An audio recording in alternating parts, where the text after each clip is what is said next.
మనిషి తట్టుకోలేని కష్టాలలో అత్యంత భయంకరమైనటువంటి కష్టం కారాగారవాసం. కారాగారవాసం అంతటి భయంకరమైన కష్టాన్ని ఎదుర్కోవలసి వచ్చినప్పుడు కూడా కాలభైరవ చరిత్ర చదివినా, కాలభైరవాష్టకం చదివినా, కాలభైరవోపాసనం చేసినా వాళ్ళు రక్షింపబడతారు అంటుంది శాస్త్రం. అంత అద్భుతమైనటువంటి మూర్తి ఆ కాలభైరవుడు. సాక్షాత్ పరమేశ్వరుడే కాలభైరవుడిగా ఆవిర్భవించాడు ఒకానొకప్పుడు. కాలభైరవావతారంలో ఆయన లోకానికి కొన్ని మర్యాదలు నేర్పాడు. సృష్టికర్త అయినటువంటి చతుర్ముఖ బ్రహ్మగారు సహజంగా రజోగుణ తత్వంతో ఉంటాడు, అందుకే ఎరుపు రంగుతో ఉంటాడు. ఆయనకి ఒకప్పుడు ఎందుకో ఒక భావన కలిగింది, ఆయనకి 5 తలలు ఉండేవి. నాకు 5 తలలు, పరమశివుడికి 5 తలలు, సద్యోజాత అఘోర తత్పురుష వామదేవ ఈశానములని 5 తలలు అయినవి. నాకు 5 తలలు, నాకంటే బ్రహ్మగారికి 5 తలలు. నాకు శంకరుడికి ఏం తేడా? మేమిద్దరం సమానం, నేనే సృష్టిలో అధికుడు అని వేదములను పిలిచి అడిగాడు. నేనా కాదా అన్నాడు. ఋగ్వేదము, సామవేదము, యజుర్వేదము, అథర్వణ వేదము కూడా నువ్వు కాదు, పరమశివుడే సృష్టికంతటికి కూడా మహాపురుషుడు, ఆయననే వేదములన్నీ కొలుస్తున్నాయని చెప్పి ఆయన అంగీకరించలేదు. ఆయన అహంకారం తగ్గించడానికి శంకరుడు సభలోకి ప్రవేశించాడు. ప్రవేశిస్తే ఒక్కొక్కసారి అతిశయం, గర్వం అనేటటువంటిది కలగకూడదు, కానీ అది కలిగితే ఎంతటి వారిని కూడా ఎలా పడగొట్టేస్తుంది అన్నదానికి ఈ ఆఖ్యానాలన్నీ వస్తాయి. రామకృష్ణ పరమహంస ఒక అద్భుతమైన మాట చెప్పారు. ఒకప్పుడు ఒక మహారాజు గారు ఒక భద్రగజం మీద ఎక్కి వస్తున్నాడు. అటువంటి ఏనుగు వస్తోందంటే దాని ఒక్కొక్క కాలు ఇంతంత లావు ఉంటుంది, పాదం ఎత్తి వేస్తే గుండ్రంగా ఉంటుంది, ఏ ప్రాణిగా అణిగిపోతుంది, అందుకని అన్ని పక్కలా పోతాయి. అటువంటి ఏనుగు వస్తుంటే కన్నంలోంచి ఓ చిరుకప్ప ఒకటి పైకొచ్చి కప్ప కాలెత్తింది. కాలెత్తి చెయ్యి బుద్ధి లేని ఏనుగా పక్కకు పో అని ఆశ్చర్యపోయారు. రామకృష్ణ పరమహంస శిష్యుడు నిలబడి ఉన్నారు అక్కడ. వాళ్ళకి సిద్ధులు ఉన్నాయి. ఆ శిష్యుడు చూసి గురువుగారి వంక తిరిగి అన్నాడు, హే బ్రహ్మన్, ఒక భద్రగజం వస్తోంది, దాని మీద మహారాజు వస్తున్నాడు. ఒక కప్ప కన్నం నుంచి బయటకు వచ్చి ఏనుగు మీద కాలెత్తి పక్కకు పోతావా పోవా అంటోంది. దీనికి బుద్ధిహీనత, అతిశయమా, ఎందుకు ఇలా కాలెత్తిందని అడిగారు. అడిగితే పరమహంస ఒక్క నిమిషం కళ్ళు మూసుకుని కళ్ళు తెరిచి అన్నారు, ఇవాళ సాయంకాలం ఈ రహదారి నుంచి ఒక జేబుకి చిల్లి ఉన్నటువంటి లాల్చీ వేసుకున్న వ్యక్తి వెళ్ళాడు. ఆయన జేబులో 4 పావలాకాసులు ఉన్నాయి. పావలాకాసు చిన్నగా గుండ్రగా ఉంటుంది కదూ, ఆ కన్నంలోంచి జారి పావలాకాసు కింద పడింది. కింద పడిన పావలాకాసు గుల్లుకుంటూ కన్నంలోకి వెళ్ళింది. కన్నంలో కప్ప ఉంది, కప్పకి పావలాకాసు దొరికింది. ఇప్పుడు కప్ప దగ్గర పావలా ఉంది కదూ, ఏనుగు మీద కాలెత్తింది. పావలా ఉన్న కప్ప ఏనుగు మీద కాలెత్తితే అన్నీ ఉన్నాయనుకున్న నాబోటిగాడు విర్రవీగితే అందులో అతిశయం ఎంత విచిత్రమైన లక్షణాన్ని కల్పిస్తుందో చూడండి. బ్రహ్మగారి అంతటి వాడికి ఒకప్పుడు ఈ ఆవేశం వచ్చింది. ఎందుకు అంటే తలల సంఖ్య లెక్క పెట్టాడు. నాకు 5, నీకు 5. ఇదే బ్రహ్మగారి కౌశికీ వృత్తాంతంలో పార్వతీదేవి దగ్గర అంత వినయంతో మాట్లాడాడు. ఒకనాడు నా నొసటి నుంచి పైకి వచ్చావు, నాకు పుత్రసముడివి, నా కాళ్ళు పట్టుకు నమస్కరించు, ఆశీర్వదిస్తా అన్నాడు. శంకరుడు చూశాడు, ఓహో చాలా ఉద్ధతితో ఉన్నాడు, అహంకారంతో ఉన్నాడు. నాకు 5 తలలు, తనకు 5 తలలు అనుకుంటున్నాడు. కానీ నా 5 తలల వెనక ఒక తత్వం ఉంది. అది తూర్పుకి తిరిగి ఉన్నటువంటి తలని తత్పురుష ముఖం అంటారు, దక్షిణానికి ఉంటే అఘోర ముఖం అంటారు, పశ్చిమానికి ఉంటే సజ్జోజాతం అంటారు, ఉత్తరానికి ఉంటే వామదేవం అంటారు, పైకుంటే ఈశానం అంటారు. ఈ పంచభూతముల మీద, మోక్షం మీద అధికారం కలిగి ఉంటారు 5 ముఖాలతో. ఖట్మండూలో ఉంటుంది 5 తలలతో ఆ శివలింగం. నాతో సమానుడు అనుకుంటున్నాడు ఈ బ్రహ్మగారు. ఆయన బ్రహ్మమస్తకావళి నిబద్ధతే నమః శివాయ అని పేరు. ఈ సృష్టి అంతా కూడా కల్పాంతం అయిపోయినప్పుడు బ్రహ్మగారు పడిపోతాడు. పడిపోతే చూస్తాట శంకరుడు, అయ్యో పాపం, మొట్టమొదట పుట్టాడు అందరికన్నా, వేదములు ఇచ్చి సృష్టి చెయ్యమన్నాను, ఈయన కూడా బొత్తిగా ఇలా శ్మశానంలో పడిపోతే ఏం బాగుంటుంది, ఈయనకు మంచి స్థానం ఇద్దామని చెప్పి ఆ పుర్రి తీసి ఒక కడపలో గుచ్చుకుని మెల్ల వేసుకుంటాడు. ఆయనకి చేతకాక కాదు, ఓ బంగారం గొలుసు చేయించి ఇచ్చేవాళ్ళు లేక కాదు, బ్రహ్మగారిని గౌరవించడానికి పుర్రేసుకున్నాడు.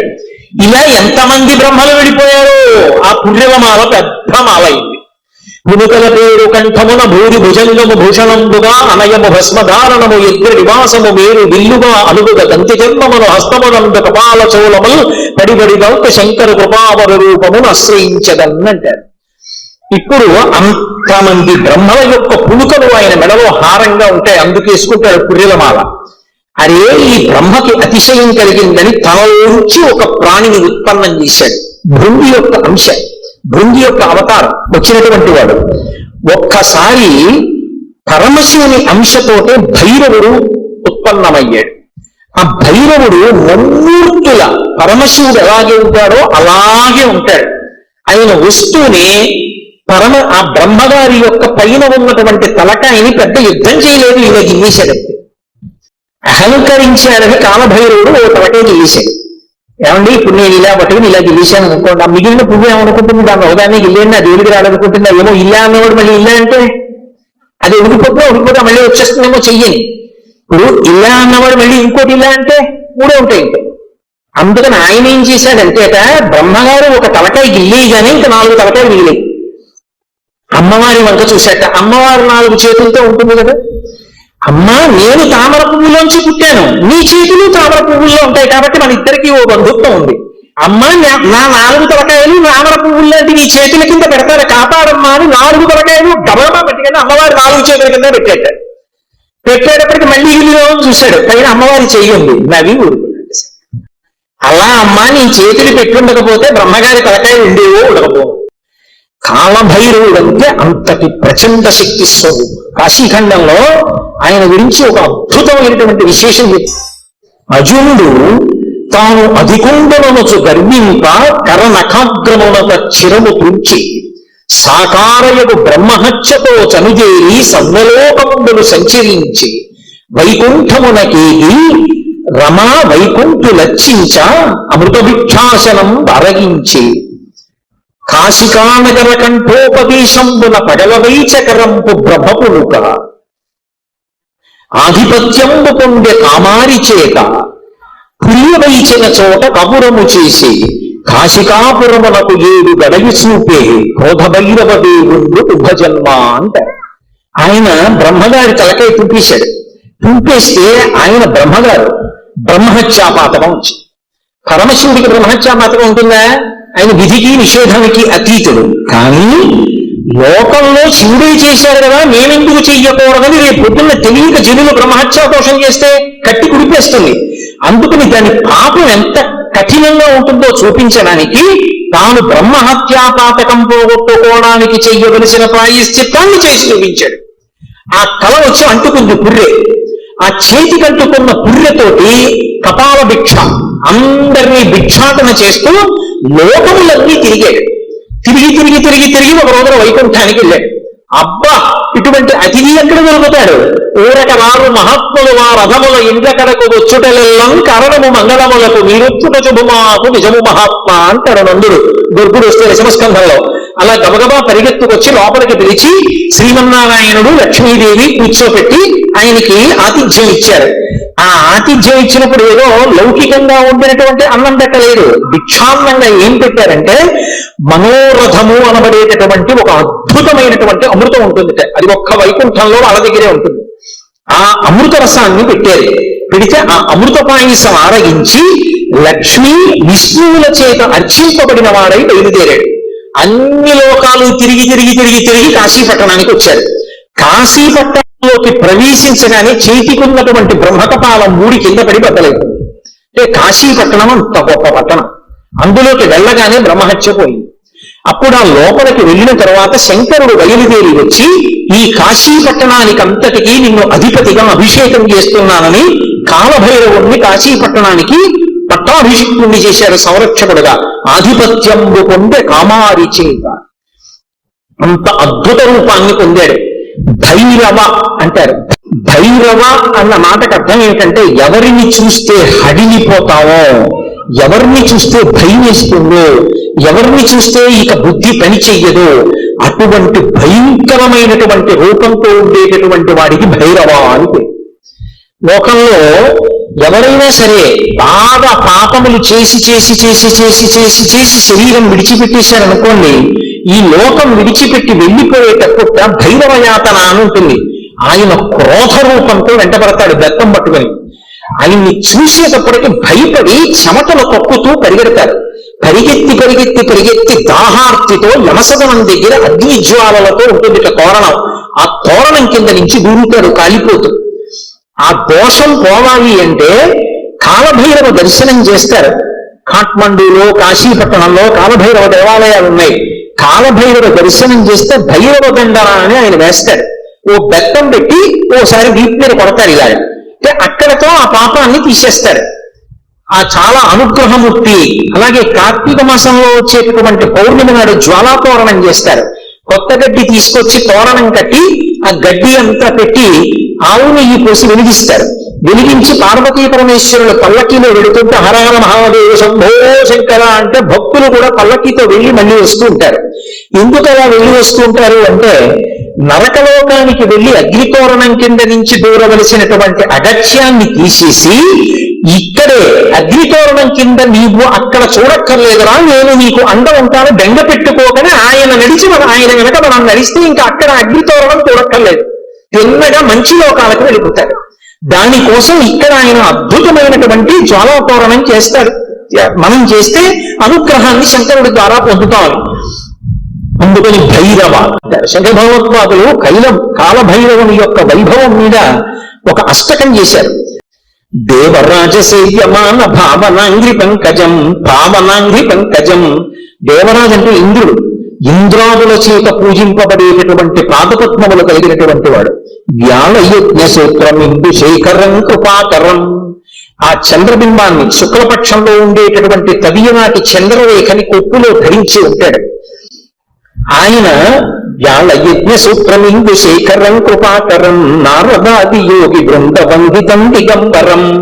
ఆయన దిక్కులన్నీ ఆయనకి అంబరములై ఉంటాయి. ఆ దిక్కులు అంబరములై ఉన్న మీదట కొత్తగా ఇక వస్త్రాన్ని కట్టుకోడు, దిశములతో ఉంటాడు.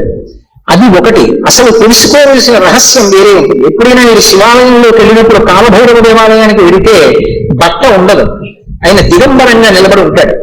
ఎందుకు అలా ఉంటాడు అంటే దానికి ఒక కారణం ఉంది.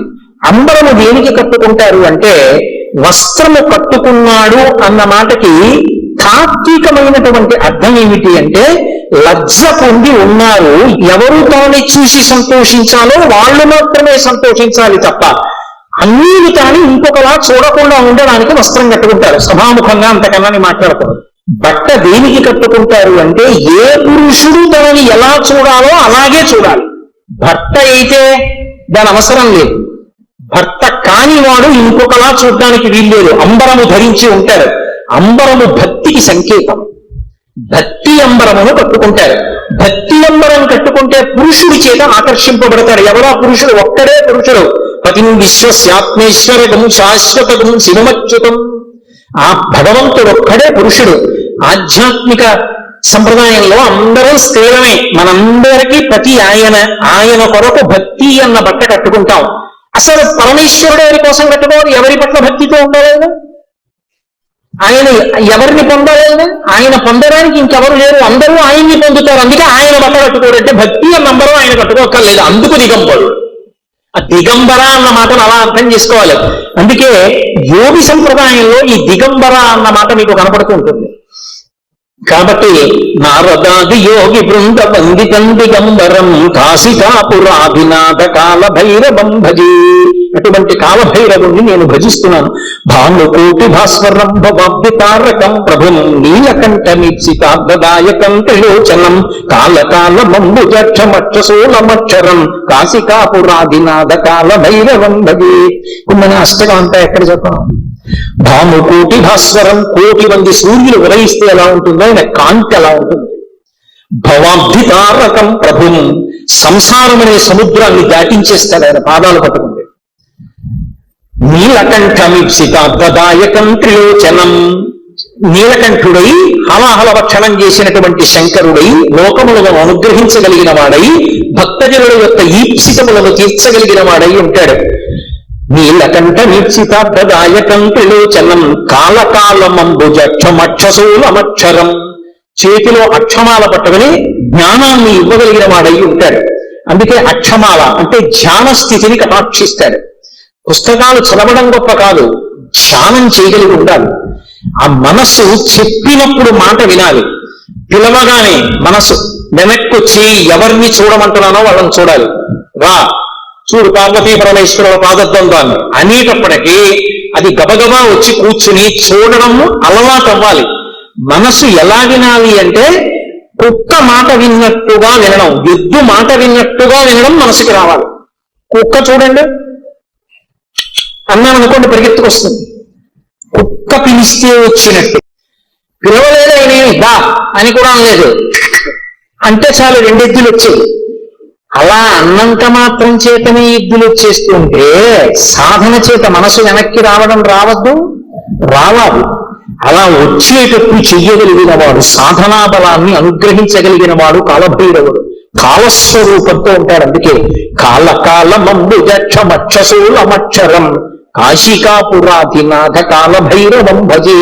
అందుకే కాలభైరవష్టానికి ఫలశ్రుతి చెప్తూ కాలభైరమష్టకం పఠంతి ఏ మనోహరం జ్ఞానముక్తి సాధనం విచిత్ర పుణ్యవర్ధనం శోకమోహ దైన్యలోభ కోపతాపనాశనం ఏ ప్రయాంతి కాలభైరవంగ్రి సన్నిధిం ధ్రువం అంటారు. ఎవరు కాలభైరవాష్టకాన్ని చదువుకుని ప్రతిరోజు కాలభైరవుడికి నమస్కరిస్తాడో వాడికి భక్తి, చిత్తశుద్ధి, వైరాగ్యము, జ్ఞానము, చిట్ట చివర మోక్షము ఆయన అనుగ్రహిస్తాడు. శరీరం విడిచిపెట్టిన తర్వాత భైరవయాతన పొందకుండా మోక్షమును అనుగ్రహించగలడు అంటే ఆయన ఎంతటి శక్తివంతుడో మీరు ఆలోచించవచ్చు. కాశికా పట్టణానికి అంతటికీ కూడా అధిపతి అయి ఉంటాడు. అటువంటి మహానుభావుడైనటువంటి కాలభైరవుని యొక్క స్మరణము చాలు, సమస్త పాపములు నశించిపోతాయి. అంత గొప్ప కాలభైరవుడు శివాలయంలో ఈశాన్య దిక్కున నటరాజస్వామి వారి పక్కన విరాజమానుడై ఉంటాడు. అలాగే శంకరుడి పరివారంలో ఎప్పుడూ విడిచిపెట్టనటువంటి వారు సర్పములు. సర్పములు ఆయన్ని ఎప్పుడు విడిచిపెట్టవు. ఏదో అలా అనడమే కానండి, నిజంగా ఆయన పరివారం అద్భుతమైన పరివారం. సాయంకాలం అయ్యేటప్పటికి కవచం పెట్టేస్తారు.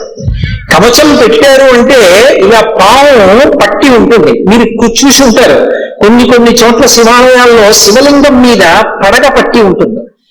ఆ నైమిషారణ్యంలో అయితే ఒక అద్భుతమైనటువంటి శివాలయం ఉంది. ఆ శివాలయం యొక్క ప్రాణవట్టం మీద ఒక పాము పడుకుని ఉంటుంది.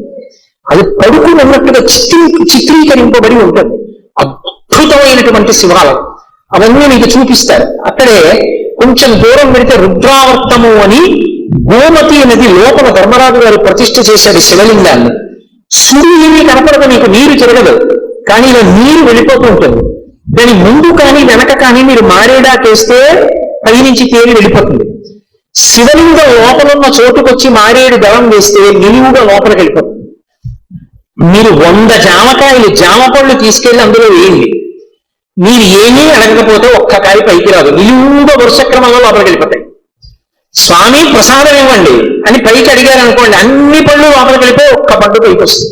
భగవంతుని యొక్క అనుగ్రహము తిరుగులేనిది, ఈశ్వరుడు ఉన్నాడు అనడానికి ప్రబలమైనటువంటి సాక్ష్యాలు అవన్నీ. కాబట్టి ఆ పావు అనేటటువంటిది శివలింగం మీద పడగ పట్టి ఉంటుంది, అమ్మవారి యొక్క స్వరూపం. ఆ నాగులు ఎప్పుడూ శంకరుడితో అనుబంధంతో ఉంటాయి. అసలు ఆ పాము దేనికి గుర్తు అంటే కుండలిని శక్తికి ప్రతీక, అమ్మవారికి ప్రతీక. అంటే రోజు కారాగారవాసం లాంటి ఆపదని కూడా తప్పిస్తాడు. శరీరం విడిచిపెట్టిన తర్వాత భైరవయాతన పొందకుండా మోక్షమును అనుగ్రహించగలడు అంటే ఆయన ఎంతటి శక్తివంతుడో మీరు ఆలోచించవచ్చు.